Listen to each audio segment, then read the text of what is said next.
পোশাক পরিবর্তন করলে কি মানসিকতা পরিবর্তন হবে? ভাই, হাদি হত্যার বিষয়ে তো এখনো পুনরায় তদন্ত চালু আছে সম্ভবত। আগের সরকার আছে, নিশ্চিত করবে কিনা এখন জনগণের সরকার, এবং একটি সুষ্ঠু, নিরপেক্ষ, গ্রহণযোগ্য, বিশ্ব স্বীকৃত নির্বাচনের মধ্য দিয়ে গণতান্ত্রিক রাজনৈতিক সরকার প্রতিষ্ঠিত হয়েছে।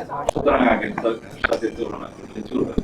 দ্বিতীয়ত, আমি প্রথম দিনই মন্ত্রণালয়ে যোগদান করার পরে আপনাদের নিশ্চয়ই মনে আছে বলেছি যে চেইন অফ কমান্ড থাকতে হবে, এস্টাবলিশ করতে হবে। এখন যে প্রশ্ন আপনি তুললেন যে একজন ওসি সরাসরি মন্ত্রীকে ফোন করবে কিনা, সেটা আমরা অ্যালাউ করিনি।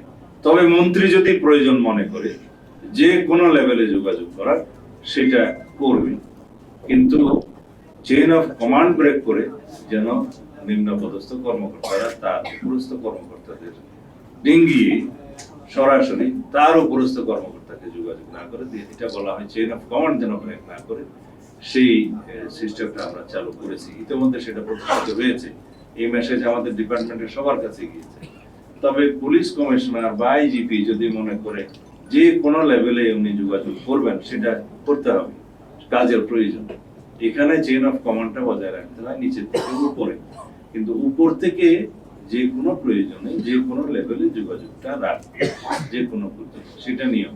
আমার মনে হয়, আশা করি আপনার আনসারটা পেয়ে।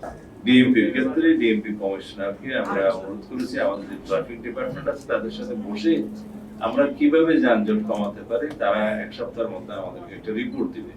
যেমন এখানে ব্যাটারি চালিত রিক্সার সংখ্যা সীমাহীন হয়ে গেছে। বিআইপি রুট সহ মেইন রুট যেখানে আছে, যেখানে নন মোটরাইজ ভেহিকেল চলার কথা না, সেই জায়গায় অসংখ্য এই ব্যাটারি চালিত গাড়ি চলেছে। এটা কিভাবে নিয়ন্ত্রণ করা যায়, এবং আজকে আমরা বলেছি পরীক্ষামূলকভাবে উত্তরা থেকে, যেটা এয়ারপোর্ট রুট থেকে শুরু করে এই বিআইপি রুট হয়ে সচিবালয় হয়ে এই রুটটা, যেটাকে আমরা বিআইপি রুট হিসাবে জানি, এইখানে প্রাথমিকভাবে আমরা এই চলাচলগুলো সীমিত করবো, নিয়ন্ত্রণ করবো। তারপর পরীক্ষামূলকভাবে আরেকটাতে যাবো। গ্রাজুয়ালি এইভাবে আমরা যানজট কমানোর চেষ্টা করবো।